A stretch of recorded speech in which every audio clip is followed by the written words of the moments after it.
Well, good morning, everyone. Welcome to another adventure on my Arizona Outdoors YouTube channel. My name is Tim.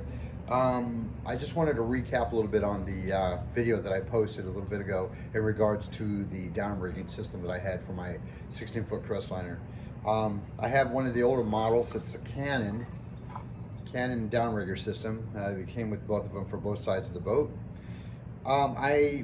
When I initially got it, I had basically put these away for about 4 years or so because I really didn't know much about them, and I basically was just, wanted to go out and do some fishing out on the lake or the river, and I didn't really give this much thought. But just recently, in the last maybe 6 months or so, I've been thinking about doing it. I've been watching a lot of videos on YouTube about it, and one individual I follow specifically, who I think does an amazing job. You should check his channel out. It's called Humbug Videos. He's really taught me a lot about how the downrigger system works for it, and I've watched him on his videos on how he sets his up as far as using the type of lures and things like that, and how he uses his and how well they do work. He primarily uses his for kokanee type fishing, and it seems to be really successful with it. So I'm pretty excited to really get to know more about mine, how they work. I did reach out to him on how his works, and he loved it. I'm not sure what type he uses. He may use a different type of one, but the one that I have for mine that I did a little bit of research on too is the Canon product, which is a decent product. I've learned that they are not exactly that cheap, but they are worth the money. So I got real fortunate that mine did come included with the purchase of the boat when I bought my boat almost 6 years ago. I did, as I stated in the last video, I did have some issues with how to reset the line depth on it, and I did reach out to Canon. And I did send a couple photos of the type of downrigging system that I had.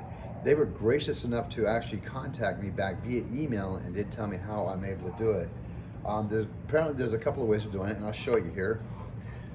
On most of them, if not the older ones per se, has this type of number type system for depth line as far as you're ascending down or descending down into the water. Well, according to them, that you should be able to move these pretty easily as far as adjusting them. I've tried that and couldn't get them to move. So what I ended up doing initially at that point was I ended up just taking the entire line and forcing it out until I could actually get the wheel to turn back to 0, which was good. And then I ended up relining it in as far as cranking the system back in, bringing all the cable back in to the 100-foot mark, back to 0. Again, I'm pretty excited to check it out and see how it does work. It is an older system per se. Like I said, it's been sitting, put away for a while. But the reality is, I'm excited to try it out. So if anybody out there owns this old type system, comment on it. Tell me how you like them. Tell me how well they work.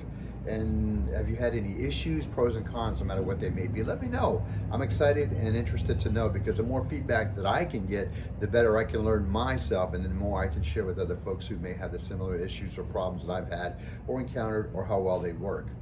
All right, as always, be safe out on the water if you're out there today. Keep them lines wet and tight, and fish on.